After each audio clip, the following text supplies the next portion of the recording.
Vai! Vai! Vamos, vamos, vamos, vamos! Puxão, puxão!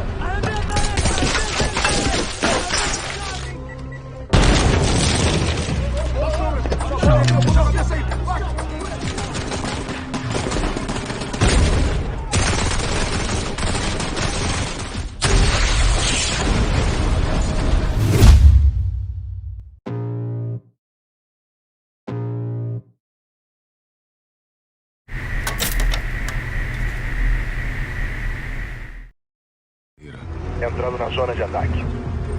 Iniciando. Todo mundo fala do que entra do Paraguai pro Brasil. Film dibuka dengan diperlihatkan aksi kelompok bersenjata yang melakukan perampokan sebuah bank di perbatasan negara Brazil dan Paraguay. Terlihat kalau para perampok itu dibekali dengan senjata yang sangat lengkap dan melakukan aksi dengan penuh strategi. Petugas keamanan bank yang berjaga mencoba menyerang para perampok hingga akhirnya aksi baku tembak pun terjadi. Setelah berhasil melumpuhkan petugas keamanan bank, para perampok tersebut memasang peledak untuk meruntuhkan dinding bank. Dan inilah Criminal Code.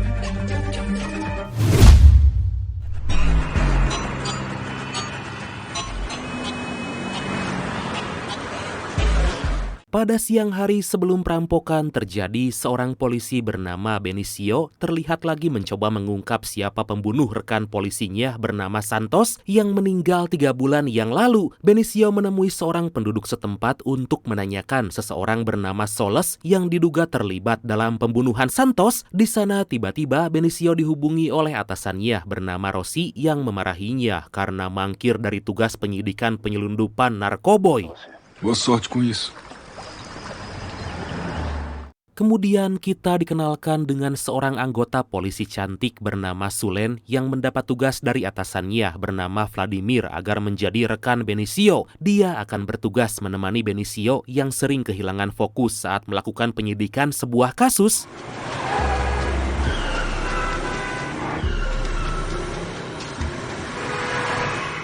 Di sebuah klub yang sering dia kunjungi, Benicio mencoba menenangkan diri dan seketika dia pun teringat kenangan bersama Santos yang sering menghabiskan waktu malam bersama di klub tersebut. Setelah itu Benicio pun pergi dengan berjalan kaki, mencoba menghilangkan rasa kehilangannya. Tapi tiba-tiba Benicio kaget karena mendengar sebuah ledakan. Pega a maquita e abre essa marca. Olha pra cima não, porra! Vai, vai, vai! Vai, puxão! Ledakan itu ternyata berasal dari para perampok yang lagi melakukan aksi perampokan di awal film tadi. Terlihat para perampok itu masuk ke dalam bank dan menyandra semua petugas bank yang ada, dan di sana para perampok pun langsung membuka paksa brankas di bank tersebut.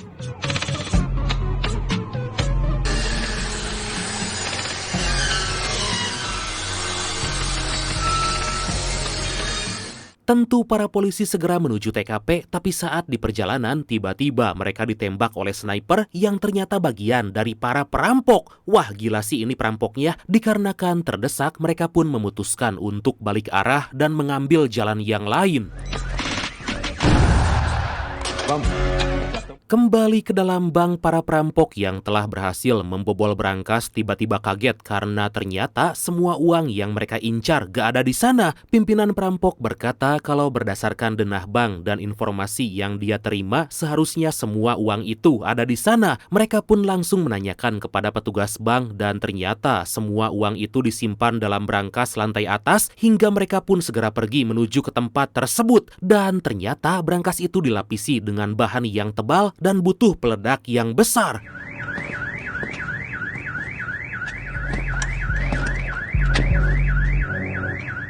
Pimpinan perampok mengajak petugas bank yang ternyata merupakan informannya agar berbicara empat mata karena telah memberikan informasi yang salah. Merasa sangat kesal karena udah dibohongi, akhirnya dia pun menembak orang itu. Tranquilo, que te pasa? Setelah berhasil mendapatkan peledak, para perampok segera meledakkan pintu brankas dan dengan cepat mereka mengambil semua uang. Mereka pun segera pergi karena para polisi akan mulai berdatangan. Desceu.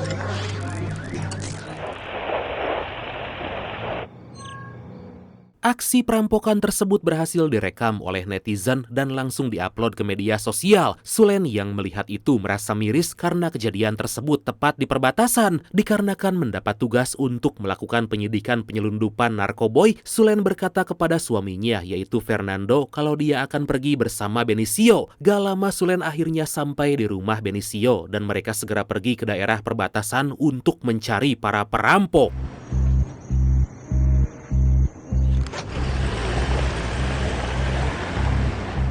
Merasa ada hal yang janggal dengan jalur yang dilewati, seketika Sulen mematikan mobil dan benar aja bukannya pergi menjalankan tugas, Benicio malah mengajak Sulen pergi ke tempat kelompok yang dia curigai bertanggung jawab atas kematian Santos. Dari situ didapatkan fakta kalau Santos tewas saat baku tembak dengan kelompok yang membebaskan para napi dalam penjara.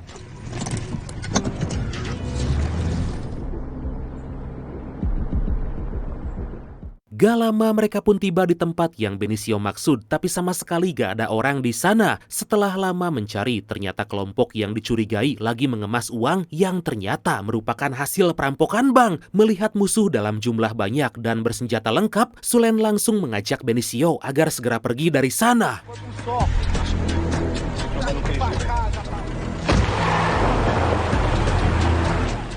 Dalam perjalanan secara gak diduga, mereka malah bertemu dengan para perampok tadi dan karena gak memungkinkan untuk melawan, Sulen memilih balik arah dan menghubungi markas agar segera mengirimkan bantuan.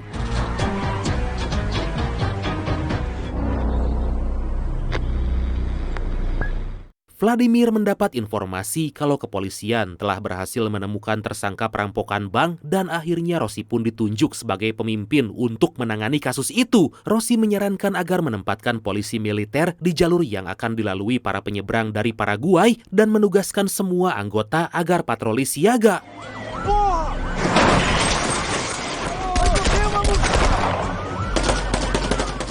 Gak lama terlihat aksi kejar-kejaran dan baku tembak antara polisi dan para perampok. Dikarenakan udah terdesak, para perampok nekat menabrak mobil polisi yang menghalangi jalan. Merasa kagok belang borontok eker alias kepalang tanggung, mereka kembali menembaki polisi hingga akhirnya sebagian para perampok itu pun tewas. Para perampok yang tersisa ternyata telah berpencar, bahkan mencuri mobil warga sipil dan diyakini akan pergi menuju stasiun terdekat.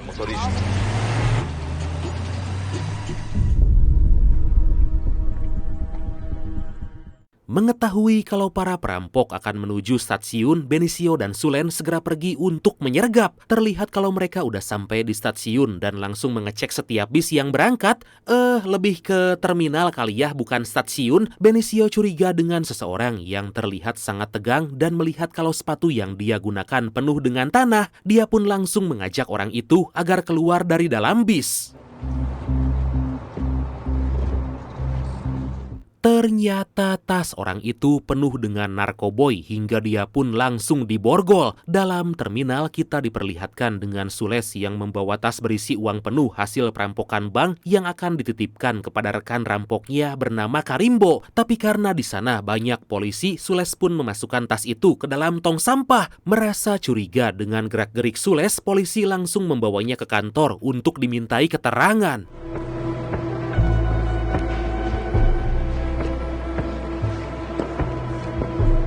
Sementara di kantor, Rossi menugaskan anak buahnya bernama Yuri agar bertugas bersama polisi yang baru lulus dari akademi yang merupakan anak dari seorang dewan untuk mencari jejak para perampok dari sebuah van yang ditinggalkan di tengah jalan. Dalam van itu, Yuri menemukan sebuah senjata dan sosis mentah yang telah digigit. Agar mendapatkan petunjuk, Yuri pun membawa sosis itu untuk mencari DNA orang yang telah menggigit sosis tersebut. Exatamente o que eu tô tentando fazer enquanto você tá reclamando aí. Di sisi lain terlihat Sulen lagi menginterogasi penumpang bis yang dicurigai merupakan komplotan perampok. Bukannya membantu, Benicio malah mencari informasi pembunuh Santos hingga dia mendapatkan petunjuk kalau seseorang yang berhasil ditangkap di terminal punya kecocokan sidik jari di TKP pembunuhan Santos dan 3 bulan yang lalu baru aja keluar dari penjara. Da PF2, Rossi. Digital bateu. Tiraram ele de lá no dia que mataram... Benicio menduga kalau pembebasan tahanan yang mengakibatkan Santos terbunuh serta perampokan bank dilakukan oleh kelompok yang sama. Mendengar hal itu, Rossi membantah karena bagaimanapun Benicio belum punya cukup bukti. Mengetahui kalau Benicio malah menyelidiki kasus yang bukan seharusnya dia kerjakan, Rossi sangat kesal karena Benicio gak mau mematuhi perintahnya. Bom, eu tenho uma reunião com Brasília. Tapi setelah dipikir-pikir, Rossi merasa kalau apa yang disampaikan Benicio cukup masuk akal dan akhirnya dia pun ditugaskan agar menginterogasi pria botak berambut panjang yang ditangkap di terminal. Gak lama Benicio menginterogasi pria itu yang kepada polisi mengaku bernama Antonio. Benicio penuh curiga dan menduga kalau Antonio bagian dari komplotan perampok, tapi ternyata dia sama sekali gak punya catatan kriminal. Merasa gak mendapatkan petunjuk apapun, akhirnya Antonio dibebaskan. Obrigado.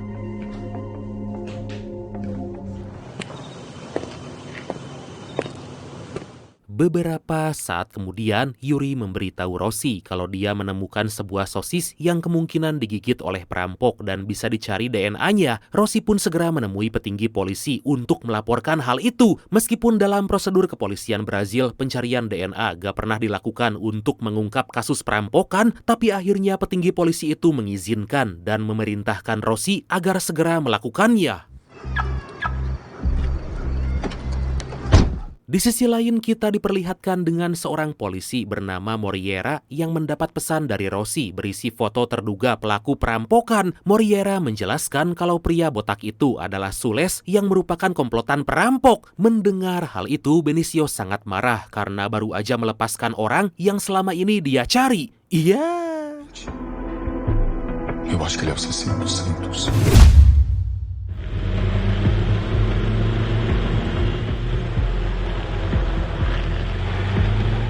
3 bulan yang lalu, Sules bersama kelompoknya menyerang lapas untuk membebaskan rekannya. Dalam upaya pembebasan itu, Sules dihadang oleh polisi yang diantaranya adalah Santos. Aksi baku tembak yang sangat epik terjadi di sana dan membuat Santos tewas. Ensinava.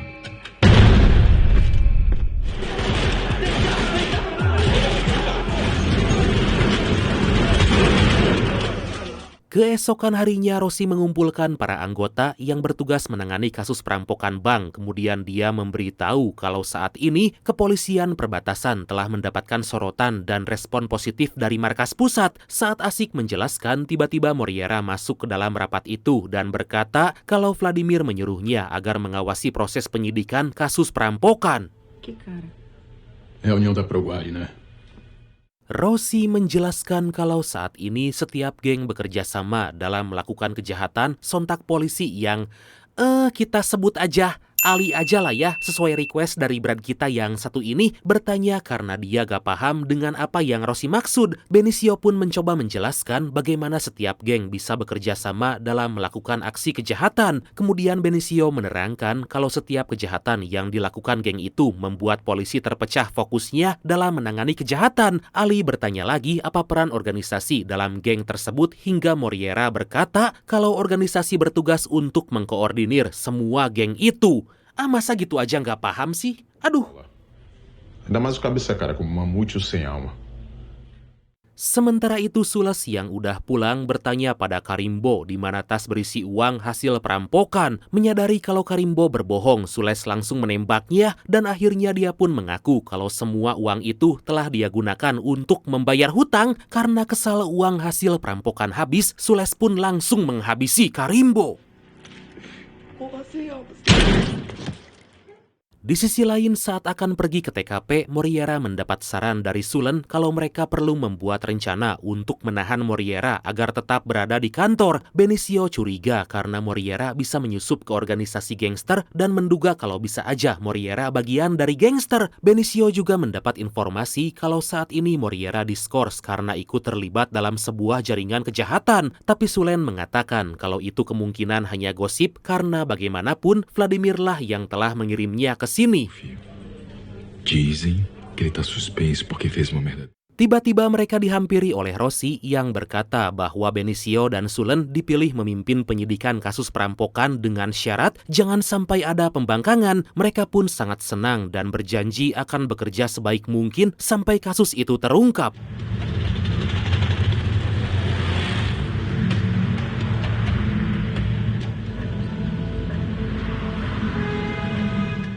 Saat akan menuju TKP perampokan, ternyata mereka malah terjebak macet dan karena Benicio gak sabaran, dia pun memutuskan pergi dengan ojek. Gak lama akhirnya Sulen bersama 2 polisi lain tiba di TKP dan terlihat kalau Benicio udah menunggu dalam bank. Benicio memberitahu kalau dia mendapat informasi dari penduduk setempat kalau selama beberapa minggu terakhir ada drone yang terbang di sekitaran bank. Rekan Benicio yang merupakan polisi Paraguay bernama Matias turut membantu dalam penyidikan kasus perampokan bank itu. Matias melaporkan kalau para perampok berhasil menggondol uang sebanyak 11 juta dolar atau sekitar 180 miliar rupiah. Mereka pun melihat rekaman kamera pengawas saat aksi perampokan terjadi. Kemudian Yuri berkata kalau mobil lapis baja yang dicuri para perampok digunakan sebagai penghalang agar mengirimkan gelombang ledakan bom yang membuat dinding bank roboh. Benicio berencana menemui sopir yang mengendarai mobil lapis baja tersebut hingga Sulen mengingatkan agar Benicio jangan sampai menangkap si sopir karena kepolisian Brazil gak punya otoritas hukum di wilayah tersebut. Gak lama terlihat Benicio dan Sulen udah berada di depan rumah si sopir untuk mengintainya. Kemudian Benicio menceritakan kenangannya bersama Santos dan menunjukkan video rekaman saat Santos dihabisi. Paga esse vídeo, cara. Não fica se torturando, não.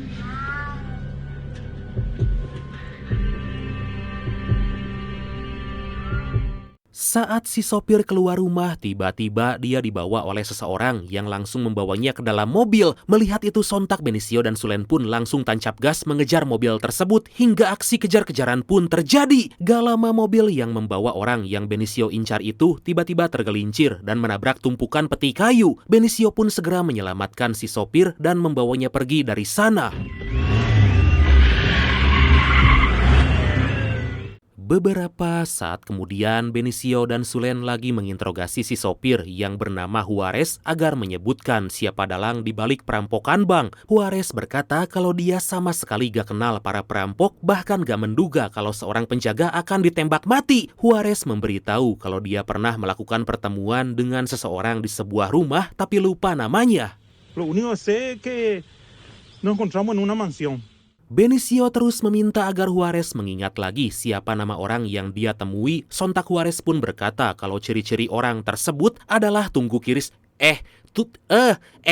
tinggi kurus dan berkulit hitam. Akhirnya Benicio mengetahui kalau orang yang ditemui Juarez itu bernama Alcugro yang gak lain dan gak bukan adalah orang yang sebelumnya diinterogasi oleh Benicio. Kemudian Benicio mengatakan kalau dia akan membawa Juarez ke Brazil hingga Sulen memarahi Benicio karena kalau sampai ketahuan maka Rossi akan marah. Setelah terus dibujuk, akhirnya Sulen pun membiarkan Benicio membawa Juarez tapi jangan sampai dia dilibatkan.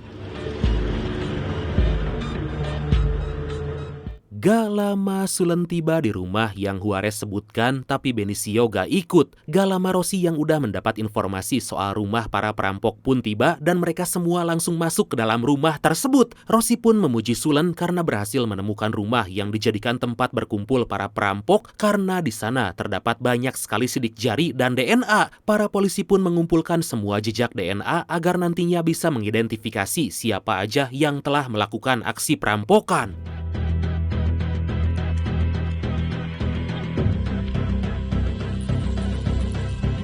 Yuri berpikir kalau bukti DNA banyak, maka kepolisian akan mendapatkan dana hibah untuk pembuatan bank DNA. Mereka pun terus mengumpulkan bukti sebanyak mungkin, dan kemudian Yuri menemukan tumpukan amunisi.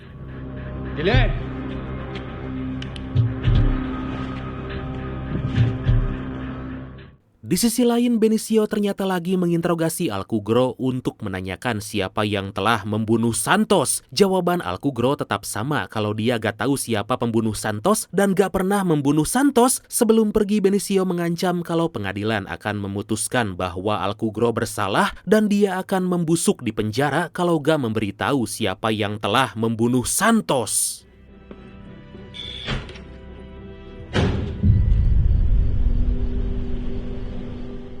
Lagi dan lagi, karena masih sangat penasaran, Benicio kembali menginterogasi Alcugro dan menanyakan tentang sebuah organisasi yang mengkoordinir berbagai kejahatan. Pada akhirnya Alcugro menjelaskan kalau dia ditempatkan beberapa pekerjaan, yaitu penyelamatan di penjara dan perampokan. Lah itu, mengetahui kalau Alcugro terlibat saat operasi pembebasan di penjara, Benicio kembali menanyakan siapa yang telah membunuh Santos. Alcugro hanya terdiam dan mengingatkan agar Benicio berhati-hati karena akan ada aksi yang jauh lebih besar dari sebelumnya. Setelah itu, Benicio dan Sulen pun melepaskan Juarez.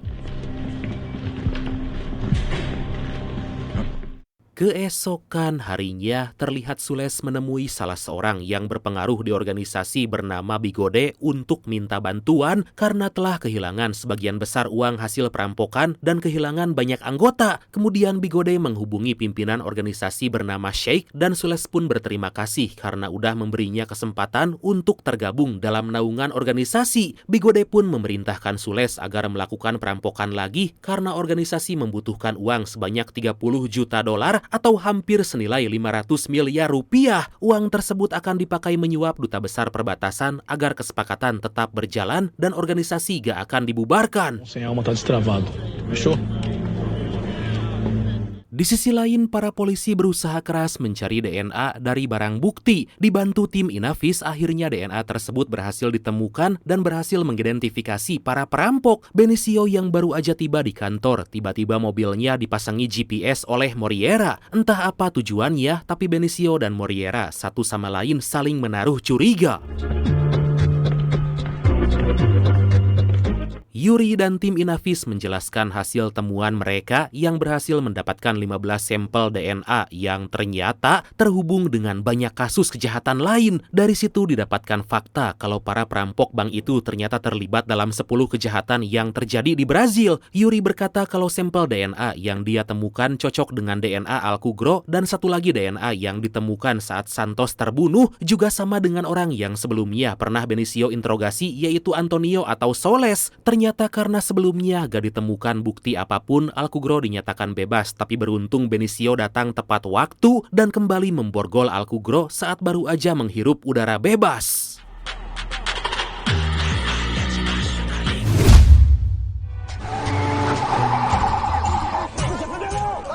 Setelah berhasil mengidentifikasi identitas para perampok dan penjahat lain lewat DNA, akhirnya kepolisian langsung membekuk mereka. Atas keberhasilan tersebut, Rossi akan membuat sebuah genom kejahatan operasi untuk menghancurkan jaringan kejahatan yang terorganisir. Aí, tô ligado que você tá com o cu na mão de aparecer lá em Foz. Soles terlihat menemui seorang ketua geng bernama Roleta untuk minta pinjaman uang. Karena gak bisa membantu, Roleta meminta agar Soles menemui temannya bernama Ishak karena saat ini lagi mendapatkan banyak pekerjaan dan kemungkinan punya banyak uang. Soles mencoba memaksa agar Roleta memberinya pinjaman uang hingga Roleta pun berpikir ulang untuk memberikan pinjaman.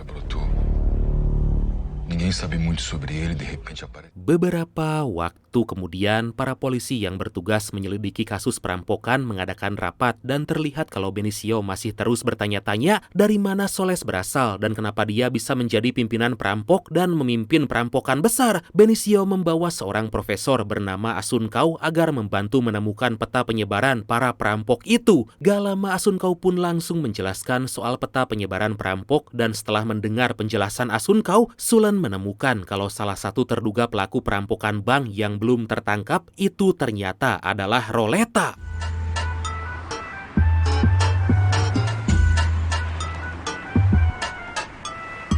Di tempat lain kita diperlihatkan dengan dua polisi yang pergi ke markas Roleta untuk minta setoran. Karena belum punya uang, Roleta diancam akan dilukai tangannya dengan bor kalau minggu depan dia gak memberikan setoran sebesar $50.000. Setelah para polisi korup itu pergi, ternyata Roleta udah menyiapkan uang setoran tapi gak mau membayar. Setelah mendapatkan peta sebaran perampok, Benicio menemui seseorang untuk menanyakan di mana keberadaan Roleta. Tapi setelah memberikan beberapa lembar uang, ternyata Benicio sama sekali gak mendapat informasi apa-apa. Beberapa saat kemudian perempuan itu menghubungi Benicio dan memberitahu kalau Roleta keberadaannya gak jauh dari rumahnya dan dia telah lama bergabung dengan sebuah organisasi dengan mendapat uang dari mesin judi slot. Perempuan itu pun mengirim pesan WA berisi alamat tempat mesin slot milik Roleta. Sementara itu, Moriera menemui Vladimir dan bertanya kenapa organisasi kejahatan dan duta besar berdamai di wilayah perbatasan. Vladimir menjelaskan kalau mereka membuat kesepakatan karena beberapa duta besar telah digulingkan. Vladimir kesal dengan Moriera karena dia sebenarnya ditugaskan agar mengawasi kerja Rossi dan tim, tapi malah ikut campur dalam penyidikan kasus dan akhirnya Moriera pun ditangguhkan dari tugasnya itu. Keesokan harinya, Benicio dan Sulen mendapat laporan dari Asuncao tentang perampokan truk lapis baja yang mana tersangkanya adalah Roleta. Setelah membaca laporan itu, Sulen menduga kalau pencurian truk lapis baja tersebut sama sekali gak direncanakan oleh Roleta. Tiba-tiba Benicio melihat seseorang yang mengambil barang yang mencurigakan hingga mereka pun membuntutinya. Scene berpindah memperlihatkan Roleta mulai geram karena terus ditagih setoran oleh para polisi korup. Roleta langsung menghubungi Sules dan memberikannya tugas agar membantai para polisi yang mengganggunya itu. Sules pun akan segera mengirimkan tangan kanannya untuk bertemu dengan Roleta. Gak lama kemudian, Benicio dan Sulen melihat Roleta lagi menyambut orang yang tadi mereka buntuti. Roleta masuk ke dalam markas dan Sulen pergi untuk mengambil kaleng minuman yang baru aja dibuang oleh Roleta. Hal itu dilakukan untuk mengambil sampel DNA agar bisa dicocokkan dengan DNA yang telah polisi temukan. Akhirnya Benicio dan Sulen tiba di kantor dan memberikan kaleng itu pada Rossi agar bisa segera diidentifikasi. Merasa udah mendapatkan cukup bukti untuk menangkap Roleta, mereka pun menyarankan agar Rossi segera mengeluarkan surat penangkapan. Rossi berkata kalau mereka jangan gegabah karena kalau Roleta ditangkap, jaringan kejahatan lainnya belum tentu bisa diungkap. Di keesokan hari, para polisi melakukan pengintaian di depan markas Roleta. Gak lama berselang, seseorang keluar dan para polisi itu pun langsung membuntuti serta memberitahu Benicio dan Sulen. Setelah berhasil dikejar, ternyata orang tersebut bukanlah Roleta. Ternyata Roleta lagi berada di sebuah tempat dan bertemu dengan Sules untuk membicarakan tugasnya menyerang polisi yang selalu menagih setoran. E aí vamos no proceder do convencimento para eles colaborarem. Benicio dan Sulen akhirnya memutuskan untuk melakukan pengintaian sendiri di depan markas Roleta. Terlihat kalau Roleta baru aja tiba dan masuk ke dalam markas, tapi tiba-tiba dia terkejut karena dua polisi korup yang memerasnya udah ada di sana. Kedua oknum polisi itu langsung meminta uang sebanyak $50.000 yang udah Roleta janjikan, dan Roleta berkata kalau beberapa hari lagi uang itu akan dia serahkan. Não, tô no ramo do entretenimento agora, sou empresário. Empresário é o caralho. Si polisi korup menampar dan menodongkan pistolnya kepada Roleta karena merasa dibohongi. Mereka pun membawa Roleta keluar, kemudian Benicio dan Sulen yang melihat hal itu langsung membuntuti. Sulen menghubungi Rossi untuk melapor karena saat ini lagi mengintai Roleta. Gak lama Benicio dan Sulen mendapat informasi kalau ternyata DNA di kaleng bir itu gak cocok dengan sampel DNA dari pencurian truk lapis baja.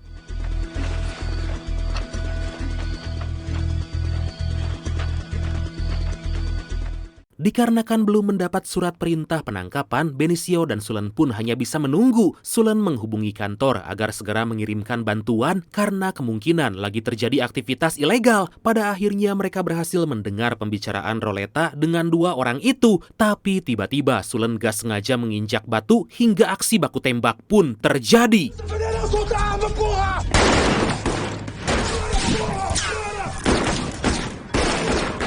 Apesnya, Sulen harus tertembak dan gak lama tim bantuan pun datang berhasil menangkap orang-orang yang menyerang mereka. Melihat Sulen yang tergeletak lemas seketika Benicio bersedih karena dia gak mau kehilangan lagi sampai kedua kali.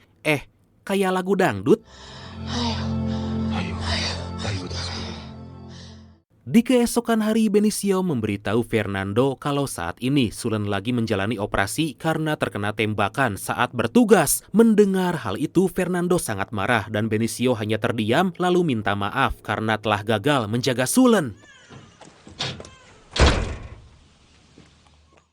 Sementara itu Rossi lagi menginterogasi polisi yang telah memalak Roleta dan sangat kesal karena gak habis pikir kalau ada polisi yang malah melakukan kejahatan. Rossi pun bertanya apa kesepakatan yang dibuat dengan Roleta hingga polisi itu menjawab kalau dia hanya menagih imbalan karena udah menyiapkan semua mesin judi slot milik Roleta. Si polisi itu pun memberitahu kalau Roleta dan temannya Sules terlibat dalam pencurian truk lapis baja dan perampokan bank.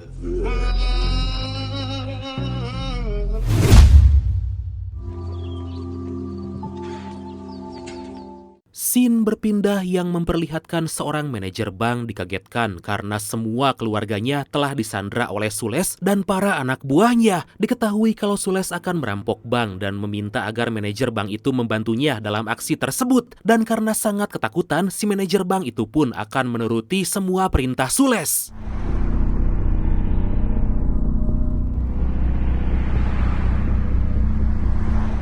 Di sisi lain, Benicio pergi ke markas Roleta mencari petunjuk tentang Sules. Benicio menemukan riwayat pencarian 3 kota yang mungkin aja akan menjadi tempat perampokan Roleta dan gengnya. Benicio pun meminta Asuncao agar melakukan analisis dan mencari informasi di 3 kota tersebut. Ternyata aksi perampokan Sules itu sama sekali gak mau melibatkan organisasi karena bagian yang harus dibayarkan sangatlah besar. Sules yang berencana mengambil uang sebanyak 40 juta dolar itu diberitahu oleh si manajer bank kalau di bank tempatnya bekerja gak menyimpan uang sebanyak itu. Sules pun berencana untuk merampok bank lain yang ada di sekitaran tempat tersebut. Beberapa saat kemudian, para polisi kembali mengadakan rapat karena ternyata penyidikan yang mereka lakukan menjadi sangat rumit dikarenakan banyak tersangka yang terlibat. Rossi meminta semua tim selalu bersemangat agar kasus ini bisa segera terpecahkan. Me mantém informado. Mendengar kalau Roleta pernah dipenjara oleh kepolisian wilayah lain yang dipimpin seorang polisi perempuan bernama Vendramir, Benicio meminta izin pada Rossi untuk bertemu dengan Vendramir. Melihat Benicio yang sangat gigih ingin menemukan para penjahat itu, Rossi mengizinkan dan mengingatkan agar Benicio tetap menjaga sikap.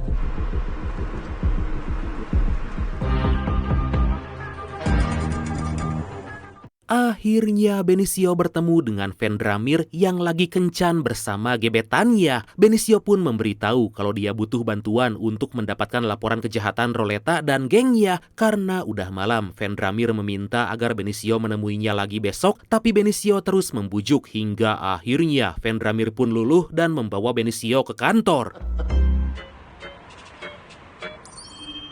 Benicio langsung membaca laporan kejahatan Roleta dan dia pun berkata pada Vendramir kalau belum lama ini Roleta lagi merencanakan sebuah aksi dan Benicio menemukan kalau baru-baru ini Roleta melakukan pencarian informasi di 3 kota. Benicio menduga kalau aksi yang akan dilakukan oleh Roleta bisa aja terjadi di 3 kota tersebut.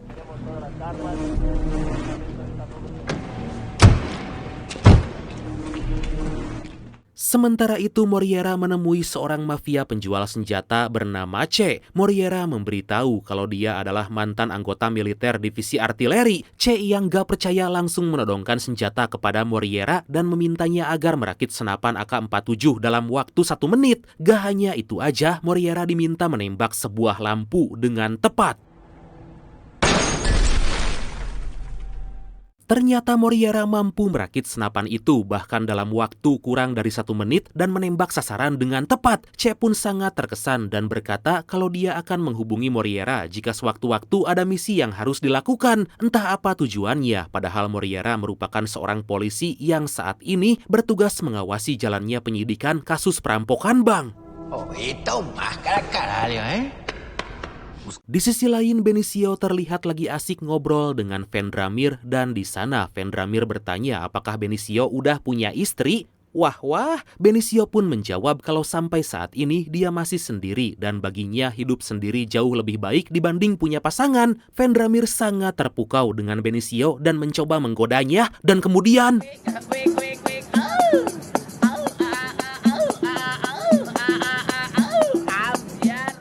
Setelah puas bertempur, Vendramir dengan santainya berkata kalau Benicio harus bersiap karena besok akan menangkap para perampok. Saat akan kembali mencari informasi, Benicio teringat dengan seseorang sambil melihat foto anak kecil. Dari situ kita mendapatkan fakta kalau ternyata Benicio telah menikah dan punya seorang anak.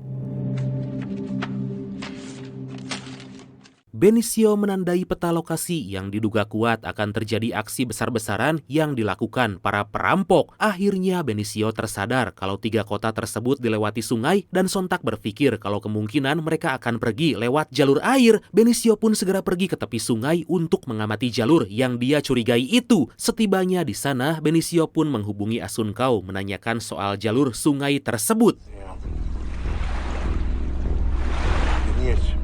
Secara tiba-tiba Benicio melihat sebuah mobil yang tenggelam. Dia pun langsung menghubungi Vendramir agar membantu menyelidiki mobil tersebut. Setelah dicek ternyata kursi belakang mobil itu telah dilepas dan Vendramir menduga kalau bisa aja itu untuk menyimpan senjata. Agar mendapatkan informasi lebih lengkap, Benicio menyarankan agar menanyakan kepada mekanik di sekitaran wilayah itu. Akhirnya Benicio dan Vendramir tiba di sebuah bengkel mobil untuk menanyakan mobil yang ditemukan di sungai. Seorang mekanik bernama Silmar mempersilahkan agar para polisi mengecek bengkel miliknya. Mereka pun pergi ke basement dan di sana berhasil menemukan kursi belakang yang diduga berasal dari mobil yang ditenggelamkan itu. Benicio bertanya pada Silmar siapa yang telah menyuruhnya membuka kursi belakang mobil itu. Sontak Silmar menjawab kalau mobil tersebut keluaran 2014 berwarna hitam dan berlapis baja. Kemudian Silmar berkata kalau orang yang menyuruhnya itu akan melakukan aksinya pada malam ini. Pra quem e quando? Setibanya di kantor, Vendramir mencoba mencari data mobil itu, tapi ternyata informasi yang Silmar berikan sama sekali gak ada kecocokan dengan data polisi. Secara tiba-tiba Benicio diberitahu kalau ada seseorang yang membeli 5 mobil SUV berlapis baja. Sontak Benicio berpikir kalau mobil itu bukanlah untuk digunakan perampokan, melainkan akan dipergunakan untuk aksi anarkis atau kerusuhan. Tá na hora de chamar a cavalaria. Benicio menjelaskan bahwa berdasarkan aksi yang udah dilakukan, para penjahat itu akan menggunakan jalur air untuk melarikan diri. Tentu polisi harus mencegat para penjahat itu setelah tahu kota mana yang akan diserang dan menangkap mereka di atas air. Só vai estar arriscando uma batalha campal no meio da sua cidade. E até lá. Vladimir yang terhubung dengan rapat berkata kalau itu bisa aja salah dan berpendapat jika serangan itu bisa dilakukan oleh 20-30 orang dengan persenjataan yang lengkap. Tapi karena anggota yang terbatas, Vladimir pun mengingatkan agar semua polisi dan militer berpikir strategis. A única certeza que a gente tem até agora é que o início da fuga acontece pelas estradas. Tapi Benicio kembali meyakinkan kalau dugaannya sangat berdasar karena mobil yang baru aja ditemukan dari sungai merupakan petunjuk kunci. Dia sangat yakin para perampok akan pergi melalui jalur sungai. Para militer pun mengusulkan agar mereka membagi kekuatan di 3 kota tersebut dan membiarkan jalur sungai. Dan tentu aja Rossi serta Vladimir pun setuju. Benicio yang kesal karena gak ada yang percaya padanya memilih untuk keluar dari dalam ruangan. Eu vou dividir a força em 3 aqui. Di sisi lain, Sules dan para anak buahnya terlihat lagi asik bermain kartu karena gak lama lagi mereka akan melakukan aksi perampokan. Sebagai pemimpin, Sules memastikan agar semua persenjataan siap karena mereka akan melakukan aksi perampokan yang jauh lebih besar dari sebelumnya.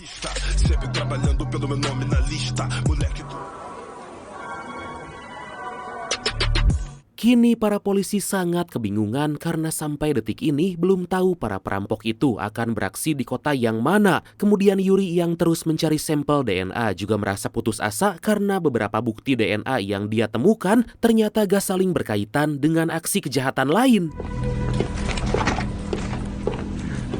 Merasa telah pulih, Sulen mulai masuk kantor lagi dan meminta agar Moriera menjelaskan kemana kemungkinan para perampok itu akan melarikan diri. Secara tiba-tiba Rossi mendatangi mereka dan mengingatkan agar jangan memberikan informasi apapun pada Benicio karena Rossi udah mengeluarkan Benicio dari dalam tim. Hal itu dilakukan karena Rossi merasa bahwa Benicio gak mau menuruti perintahnya. Gak lama berselang Moriera mendapat notifikasi kalau Benicio udah berada di tepi sungai. Kemudian karena Sulen bersikeras ingin menemui Benicio, Moriera pun memberikan informasi itu kepadanya. Sulen langsung bertanya-tanya karena Moriera selalu punya banyak informasi hingga akhirnya Sulen, Yuri, dan Moriera pun pergi menemui Benicio.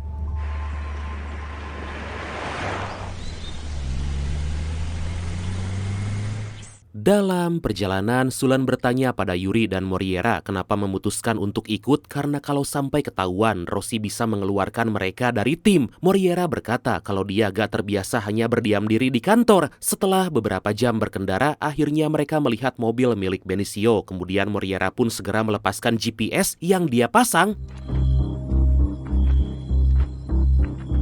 Kedatangan ketiga orang itu tentu membuat Benicio kaget karena gak menduga akan menyusulnya. Sulen langsung memarahi Benicio karena bertindak semaunya dan itu bisa membahayakan nyawanya. Benicio pun menjelaskan kalau dia melakukan itu karena menurut mekanik yang dia temui, para perampok akan melakukan aksi pada malam ini. Saat akan pergi, Moriera berkata kalau dia gak akan ikut karena jika ketahuan, karirnya akan dipertaruhkan.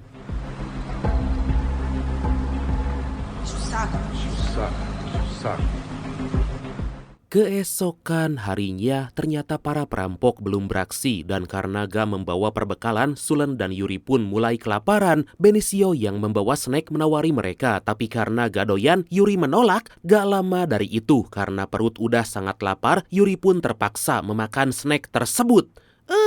De todo mal, guardará tua alma. Ternyata kelompok Sules berencana akan melakukan aksi perampokan di siang hari dan terlihat kalau saat ini mereka udah bersiap. Sules merencanakan perampokan itu dengan penuh perhitungan, bahkan mereka pun sampai melakukan penutupan jalan dan menyerang kantor polisi setempat. Informasi penyerangan kantor polisi itu sampai kepada Vendramir hingga dia pun pergi bersama tim untuk mencegat para perampok itu. Vai, caralho! Tem só foca no povo! Gak hanya kantor polisi, para perampok juga menyerang warga sipil dan menjadikan mereka sandera. Setelah semua berjalan sesuai rencana, Sules beserta rekannya masuk ke dalam bank untuk mengambil semua uang yang ada di sana. Seorang perampok bernama Gordim memukul manajer bank karena gak membuka salah satu tempat penyimpanan. Mendengar penjelasan si manajer bank kalau kotak itu hanya berisi dokumen, Sules seketika marah dan langsung menghajar rekannya.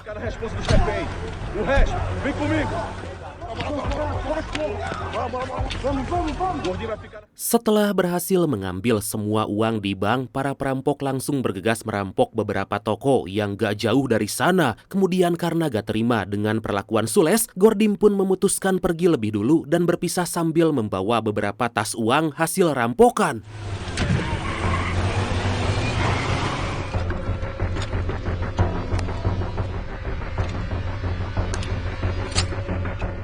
Gak lama Vendramir mendapatkan informasi kalau para perampok akan melewati jalan yang udah dia blokir hingga aksi baku tembak pun terjadi. Tanpa perlawanan berarti para polisi berhasil melumpuhkan Gordim dan rekannya. Ternyata dugaan Benicio sangatlah tepat karena para perampok itu melarikan diri menggunakan jalur sungai. Setelah menunggu, tiba-tiba para perampok melintas di depan Benicio dan sontak dia pun langsung mengejar. Saat para polisi udah semakin dekat, Sules memerintahkan semua anak buahnya agar tetap tenang.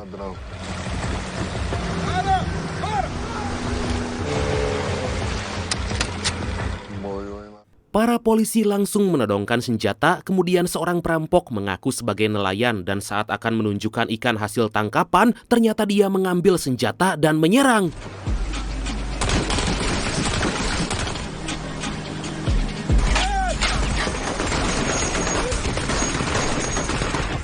Meskipun hanya bertiga, para polisi sama sekali gak gentar. Dari kejauhan terlihat kalau Moriera kembali datang dan langsung bergabung menyerang para perampok. Melihat anak buahnya yang tewas tertembak, Sules pun menyerang dengan sangat brutal dan melemparkan sebuah granat. Tapi untungnya para polisi bisa berlindung dan Benicio berhasil menembak Sules.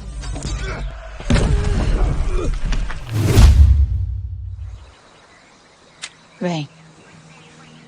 Akibat dari ledakan itu, para polisi kehilangan jejak dari para perampok dan karena kekurangan amunisi, mereka memutuskan gak mengejar. Gak lama Rossi pun tiba dan sangat senang karena ternyata mereka masih selamat. Karena penasaran, Rossi bertanya apa yang sebenarnya terjadi. Kemudian Benicio mengatakan kalau sejak awal dugaannya sangat mendasar dan ternyata benar kalau para perampok itu melarikan diri lewat jalur sungai. Meskipun apa yang disampaikan Benicio itu benar, tapi Rossi sangat kesal dan marah karena Benicio gak menuruti perintah dan terkesan menyalahgunakan sumber daya kepolisian. Lah serba salah. E o Yuri? Porque eu pedi que completasse a perícia no carro encontrado no leito. Sules yang berhasil melarikan diri akhirnya jatuh pingsan karena kehilangan banyak darah, tapi beruntung diselamatkan oleh seorang pendeta bernama Ezekiel. Dalam kondisi yang lemah itu, seketika Sules teringat dengan rekan-rekannya yang telah tewas dan beberapa tas uang hasil perampokan gak berhasil dia bawa.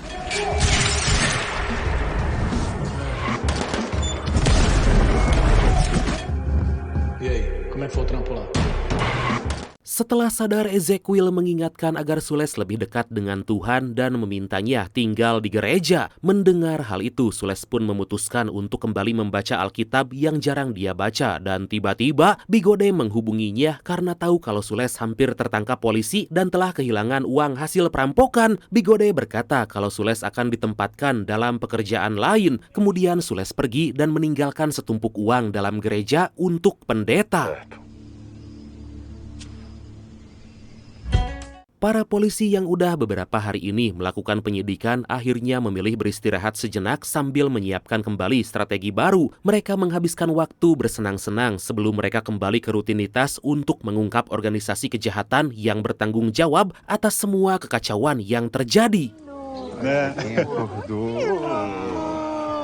Keesokan harinya, Moriara dipanggil oleh Vladimir karena telah bekerja melampaui tugas dan menyebabkan kalau dia diberhentikan dari tim penyidikan itu. Kemudian terlihat Rossi yang mendapat informasi kalau DNA yang ditemukan saat baku hantam dengan Sules itu berhasil mengidentifikasi seseorang bernama Felipe yang memiliki kecocokan dengan sampel DNA yang ditemukan di rumah para perampok. Rossi menugaskan Benicio dan Sulen pergi ke sebuah resort karena menurut informasi Felipe ada di sana.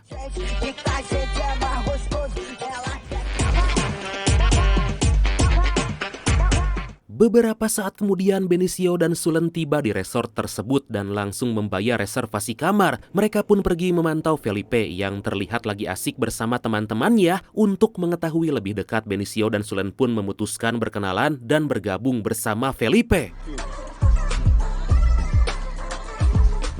Sementara itu Yuri menemui Rossi memberikan laporan hasil sampel DNA yang dia temukan. Rossi sangat terkesan pada kinerja Yuri. Kemudian Rossi berkata kalau dia mencurigai sebuah geng legendaris yang sangat ahli dalam melakukan kejahatan karena sama sekali gak pernah meninggalkan sidik jari atau jejak lain dan kemungkinan merekalah yang selama ini dikejar. Sebelum pergi, Yuri berpamitan pada Rossi karena dia akan dipindahkan untuk penelitian DNA. Mendengar hal itu, Rossi cukup kaget, tapi karena bagus untuk karir, Rossi pun mensupport Yuri.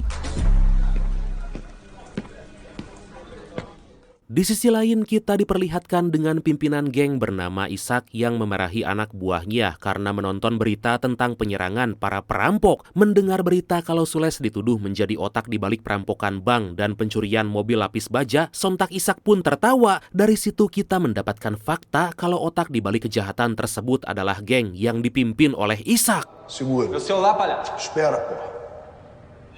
Beberapa saat kemudian, Ishak menemui Bigode karena mendapat informasi kalau Sules akan ditempatkan bersama timnya untuk kembali melakukan aksi perampokan. Ishak yang iri karena Sules lebih dikenal bahkan menjadi target pencarian polisi itu gak terima karena bagaimanapun Sules belum selevel dengannya. Bigode meyakinkan Ishak kalau Sules perlu dibimbing agar nanti bisa lebih ahli dan mampu bekerja dengan baik untuk organisasi. Gak lama Sules tiba di tempat Bigode dan dia diberitahu bahwa akan bertugas bersama Ishak.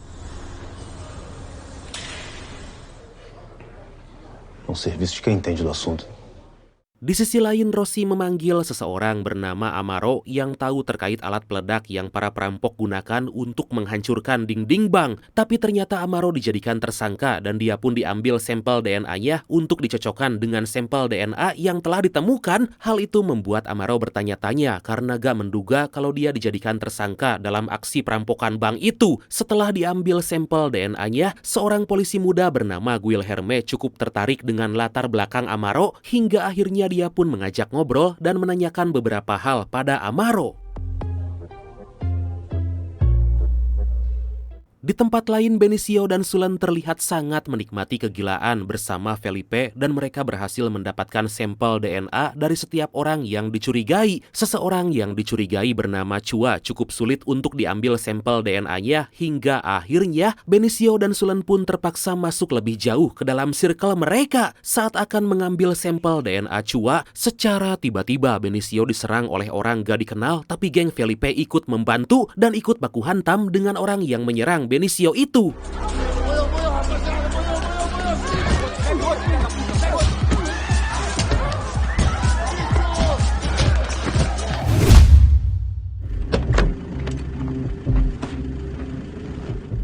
Scene berpindah memperlihatkan Sules dengan kepala tertutup dibawa ke tempat rahasia milik Ishak. Hal itu dilakukan karena Ishak belum percaya sepenuhnya pada Sules. Ishak menjelaskan kalau dia bekerja bukan atas nama organisasi dan timnya gak ada yang menjadi bos karena mereka semua adalah keluarga.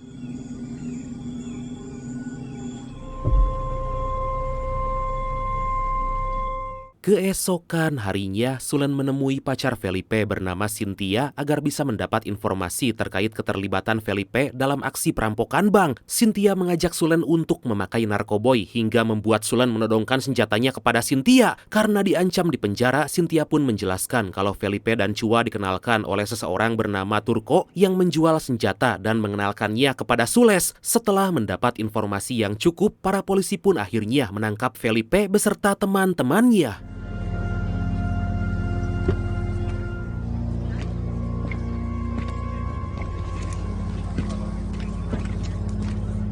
Beberapa waktu kemudian, Ishak tiba-tiba kedatangan seseorang yang ternyata adalah Amaro. Dengan wajah sedikit cemas, Amaro berkata kalau polisi telah mendapatkan sampel DNA-nya, tapi karena Guilherme tertarik dan ingin bergabung dengan organisasi, dia berjanji akan membantu. Kemudian Amaro berkata kalau saat ini dia benar-benar lagi dalam masalah karena polisi punya laporan perampokan yang mana terdapat banyak sampel DNA-nya. Mendengar hal itu, Ishak berpikir keras untuk menemukan solusi agar para polisi gagal melakukan penyidikan. 2 hari setelah penangkapan Felipe, Benicio dan Sulen mendapatkan informasi kalau Turco ternyata telah 3 kali ditangkap karena kasus narkoboy, penjualan senjata api ilegal, dan pencurian. Untuk mendanai kegiatannya, Turco diketahui punya usaha pom bensin dan akhirnya Sulen dan Benicio pun ditugaskan agar menyelidiki pom bensin milik Turco tersebut. Eu já mandei pro Benício. A foto dele e a localização. Di sisi lain, Moriera yang telah diberhentikan dari tugas dihubungi oleh C dan menugaskan melakukan sebuah pekerjaan agar bisa diterima di timnya. Gak lama Moriera tiba di tempat C untuk mengambil perlengkapan senjata karena sebentar lagi akan pergi melakukan aksi.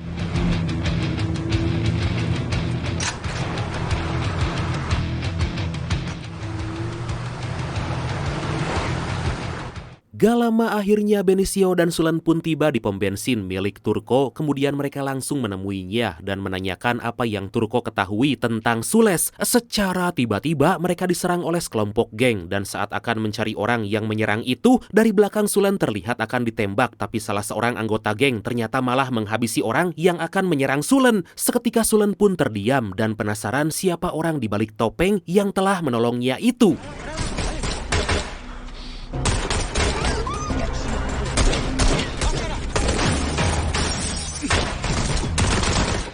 Beberapa saat kemudian, melihat kalau anaknya disandra oleh para geng, Turco menyerang mereka hingga akhirnya dia pun tewas tertembak. Setelah berhasil membunuh Turco, gak lama geng itu segera pergi dan gak disangka ternyata Moriera terlibat dalam geng tersebut.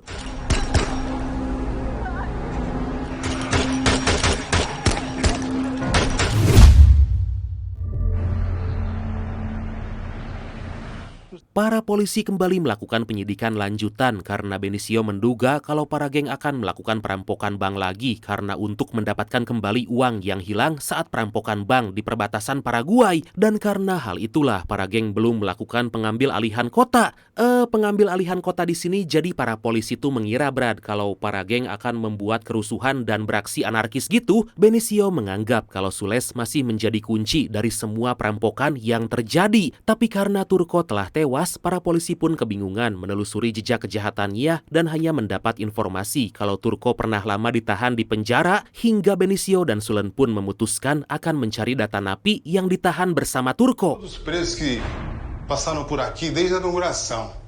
Gak lama Benicio dan Sulen tiba di lapas tempat Turco ditahan dulu. Mereka pun segera mencari daftar nama tahanan untuk menemukan kecocokan dengan para perampok yang lagi dikejar. Setelah lama mencari, akhirnya mereka berhasil menemukan data kejahatan Turco dan langsung membaca laporan tersebut. Akhirnya Benicio menemukan data Sules yang ternyata namanya adalah Pereira. Dan ternyata dalam penjara Sules adalah seseorang yang taat agama karena dia disadarkan oleh seorang pendeta bernama Zito untuk mencari informasi tambahan tentang Sules. Benicio dan Sulen pun akan pergi menemui pendeta Zito. Você sabe onde é? Sei, todo mundo sabe onde é.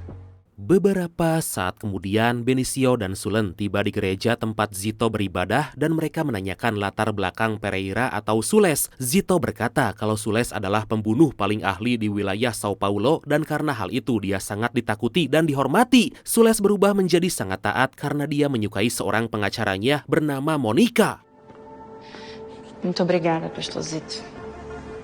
Saat akan kembali ke kota, Benicio mendapatkan lokasi rumah Monica dan akhirnya mereka pun memutuskan untuk menemui Monica. Gak lama terlihat kalau Benicio dan Sulen udah tiba di depan rumah Monica dan melihat kalau ada dua orang mencurigakan yang terlihat lagi mengawasi rumah Monica, dan karena penasaran mereka pun menemui orang yang mencurigakan itu. Ternyata dua orang itu merupakan polisi setempat yang juga sama-sama lagi menyelidiki Monica dan akhirnya mereka pun memutuskan untuk ngobrol bareng sembari bertukar informasi. Mengetahui kalau Monica telah menikah dan punya anak, sontak hal itu membuat Benicio dan Sulen sangat terkejut. Olha isso, isso é... Caralho, Benício. Rossi yang mendapat informasi tentang Sules menemui pimpinan meminta agar memberikan izin mengumpulkan sampel DNA dari anak Sules karena itu akan memudahkan dalam mengungkap kejahatan yang telah dilakukan. Rossi berkata kalau sampai hal itu berhasil maka penegakan hukum Brazil akan semakin maju karena melakukan terobosan brilian dalam mengungkap kejahatan. Setelah mendapatkan izin, akhirnya Benicio dan Sulen pun mengambil sampel DNA yang diyakini anak Sules dan masuk ke dalam rumah Monica memasang alat penyadap suara.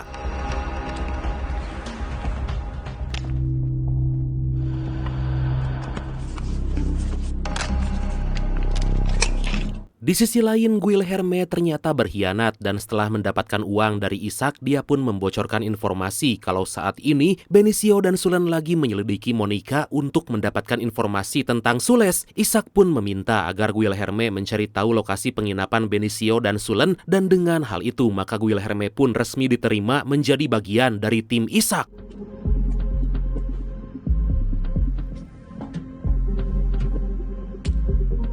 Setelah mendapatkan lokasi penginapan, Ishak memerintahkan anak buahnya agar mengawasi Benicio dan juga Sulen. Mengetahui kalau Sulen dan Benicio gak ada di kamar, anak buah Ishak pun menyelinap ke dalam kamar dan akhirnya berhasil mendapatkan beberapa informasi. Sules yang tahu kalau Ishak memerintahkan anak buahnya agar mengawasi istrinya merasa khawatir dan takut terjadi apa-apa hingga seketika dia pun teringat dengan kenangan saat pertama kali bertemu dengan Monica. Dikarenakan sangat khawatir, Sules menyusul anak buah Ishak untuk mendapatkan informasi kenapa istrinya diawasi. Anak buah Ishak memberitahu kalau saat ini para polisi lagi mengumpulkan sampel DNA anak Sules untuk memastikan kalau keluarganya baik-baik aja. Sules memutuskan menyelinap masuk ke dalam rumah. Setelah sekian lama gak bertemu, akhirnya Sules kembali melihat anaknya dan seketika dia pun menangis. Sebelum pergi, Sules meninggalkan sekantong uang penuh untuk kebutuhan anak dan istrinya sehari-hari. Tuh kan Brad, seorang kriminal aja bertanggung jawab sama keluarganya. Precisava te ouvir. Sules menghubungi istrinya dan karena udah dipasang alat penyadap, Benicio dan Sulen pun mendengarkan pembicaraan itu. Mendengar kalau Sules sangat mencintai anak dan sang istri, Benicio dan Sulen pun terharu karena ikut terbawa suasana. Gak lama Benicio dan Sulen mendapat informasi kalau Sules berada gak jauh dari tempat penginapannya. Karena kekurangan tim, Benicio pun minta bantuan kepada kepolisian setempat untuk ikut menangkap Sules. Tapi ternyata kepolisian setempat malah mendahului Benicio karena mereka pun udah lama mengejar Sules. Saat masuk ke dalam gudang untuk mencari Sules, ternyata mereka malah menemukan sebuah bom dan tiba-tiba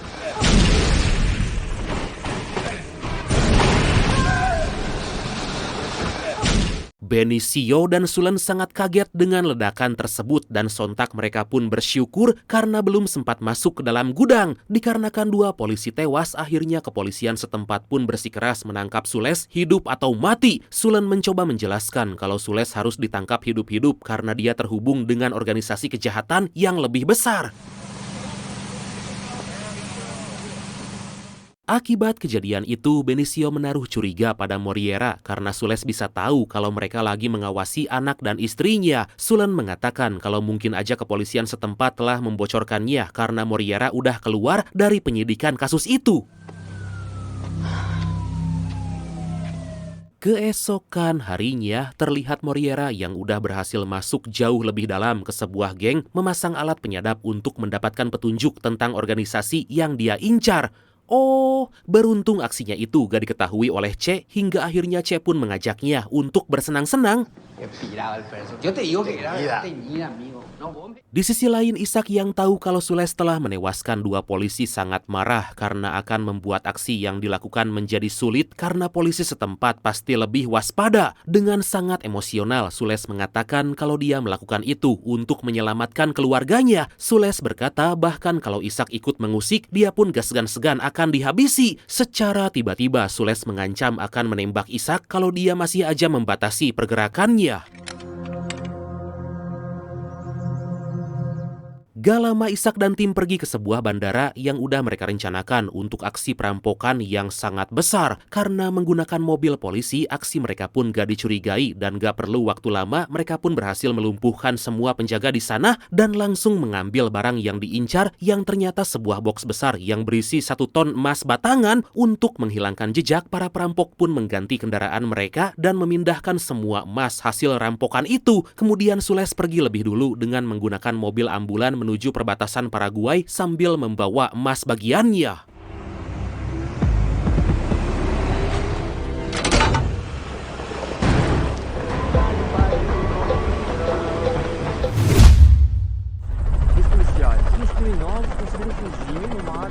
Benicio menduga kalau perampokan itu dilakukan oleh Sules dan terlihat kalau Benicio sangat kesal karena lagi dan lagi para perampok itu berhasil lolos dari kejarannya.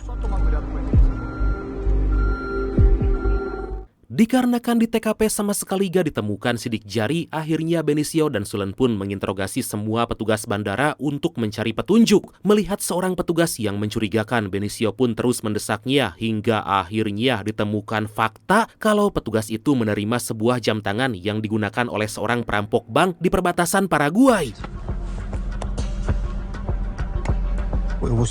Rossi berpendapat kalau para perampok merupakan geng legendaris. Rossi memerintahkan semua tim agar melakukan operasi penyidikan aksi perampokan tersebut. Melihat gerak-gerik Guilherme yang mencurigakan, Rossi berpikir kalau dialah yang telah membocorkan keberadaan Benicio dan Sulen.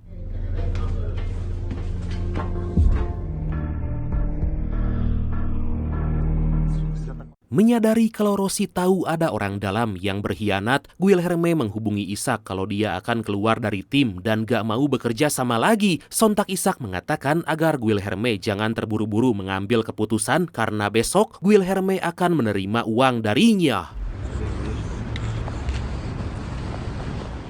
Gak lama Benicio dan polisi setempat akhirnya menemukan mobil polisi yang digunakan oleh para perampok, tapi ternyata gak terdapat sidik jari. Benicio dan Sulen pun mengecek semua kamera pengawas di sekitaran jalan untuk mendapatkan informasi hingga akhirnya mereka berhasil menemukan Sules yang pergi dengan mobil ambulan. Benicio memberikan informasi itu kepada Asunkau agar segera mencari keberadaan Sules. Rossi juga menugaskan tim agar menutup setiap jalan di wilayah perbatasan karena diduga kuat Sules akan melewati jalan itu.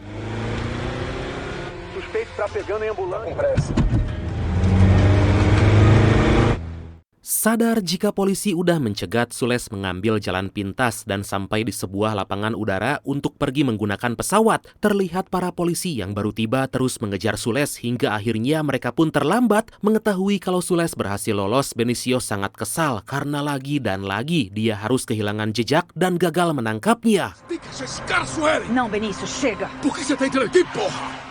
Ternyata Sules pergi menemui C untuk memberikan emas hasil rampokan dan gak lama Ishak dan timnya pun juga tiba di sana. Diketahui mereka akan melakukan pertemuan merencanakan aksi yang jauh lebih besar dari sebelumnya. Tapi karena Moriera udah memasang alat penyadap, dia pun bisa mendengarkan rencana mereka.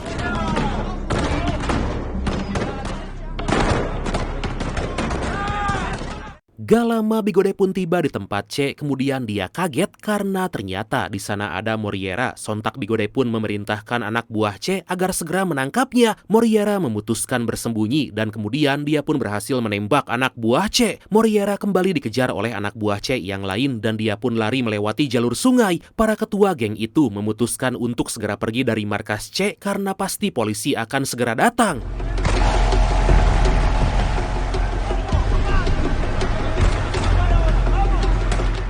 Akhirnya Moriera berhasil lolos dan setelah itu dia mengajak Rossi agar bertemu. Moriera memberikan semua informasi yang dia punya kepada Rossi karena bagaimanapun Rossi lah yang memimpin dalam penyidikan kasus itu. Rossi sangat takjub dengan apa yang dilakukan Moriera karena dia berani mempertaruhkan nyawa untuk menyelinap ke dalam kelompok kejahatan. Sebelum pergi Moriera berkata kalau organisasi kejahatan itu akan melakukan aksi yang sangat besar.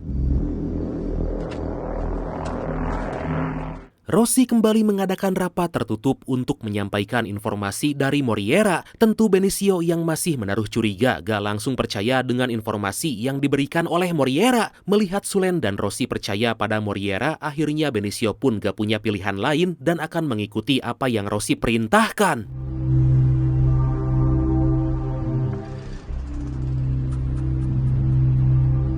Pada malam hari, ternyata Guilherme mencoba menyelidiki Moriera karena mendapat perintah dari Ishak. Beruntung Rossi berhasil menghubungi Moriera dan dia pun langsung pergi dari tempatnya menginap.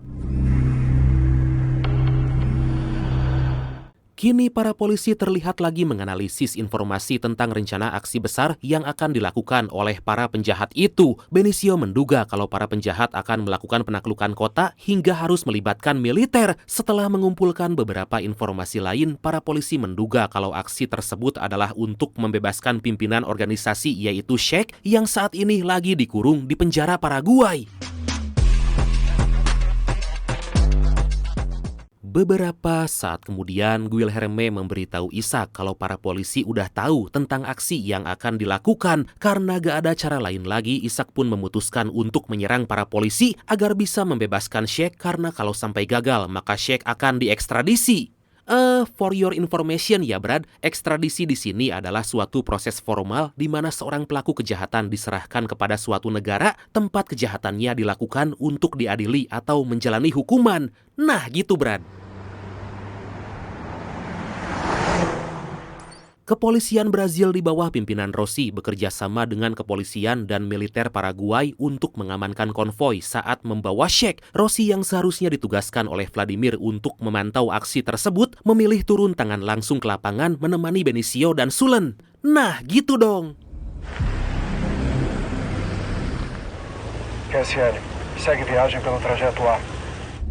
Aksi memindahkan Sheikh dari penjara itu berjalan dengan lancar, tapi karena si tangkurak Guilherme membocorkan informasi kepada para penjahat, akhirnya mereka pun dihadang hingga aksi baku tembak pun terjadi. Dalam aksi itu Rossi harus kehilangan beberapa anggota tim, kemudian Rossi menghubungi kantor pusat agar segera mengirimkan bantuan.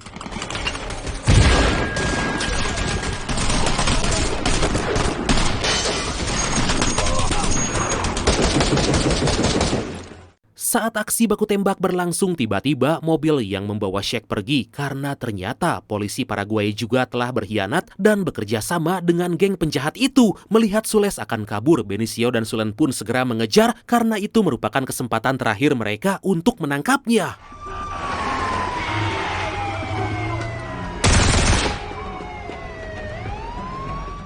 Sementara itu Shaq berhasil dibebaskan dan dibawa bertemu dengan Ishak. Shaq yang tahu kalau Ishak merupakan ketua geng legendaris pun mengapresiasi kerjanya karena telah berhasil membebaskannya. Vladimir segera pergi ke hanggar pesawat, tapi ternyata Shaq dan para geng itu udah berhasil kabur.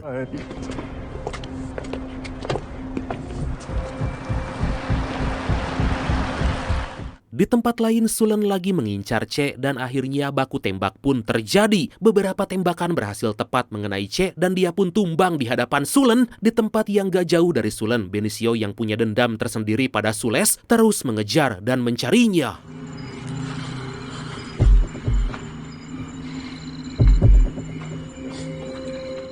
Dikarenakan terdesak, Sules nekat menyandra seorang warga sipil dan mengancam akan menembaknya jika Benicio mendekat. Benicio menyebut Sules sebagai pengecut karena akan menghabisi seorang ayah yang punya anak dan istri. Mendengar hal itu, sontak Sules terdiam dan akhirnya menyerahkan diri. Beberapa saat kemudian terlihat Guilherme pulang ke apartemen. Baru aja masuk, tiba-tiba dia dikejutkan oleh Moriera yang langsung menodongkan senjata ke arahnya. Tentu aja hal itu dikarenakan Guilherme telah berani berkhianat. Akhirnya Benicio menyerahkan Sules kepada kepolisian Paraguay. Kemudian Benicio menanyakan apakah Sules percaya pada Tuhan. Benicio menduga kalau Sules hanya terpaksa melakukan kejahatan.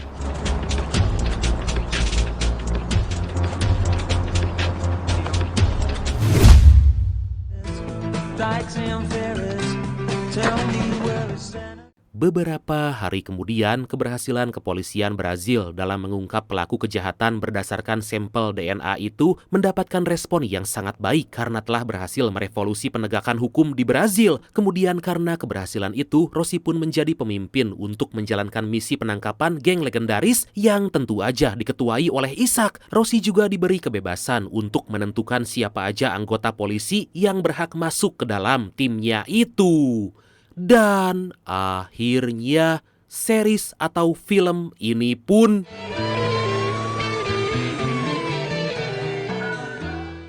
tamat. Wah, kalau kalian nonton langsung film series ini, Brad, dijamin suka deh karena seru banget. Terus aksi-aksinya itu loh sangat memacu adrenalin. Ya walaupun terbagi dalam beberapa episode, makanya sampai 1 jam lebih kan saya bawain alurnya. Oke lah, karena rahang saya udah kelu, maka langsung aja ya. Oke Bradku, makasih banyak ya udah nonton sampai akhir. Seperti biasa, mohon maaf karena masih banyak kekurangan. Semoga kalian dan keluarga sehat selalu. Salam sukses, salam santuy, dan see you next time. Bye-bye.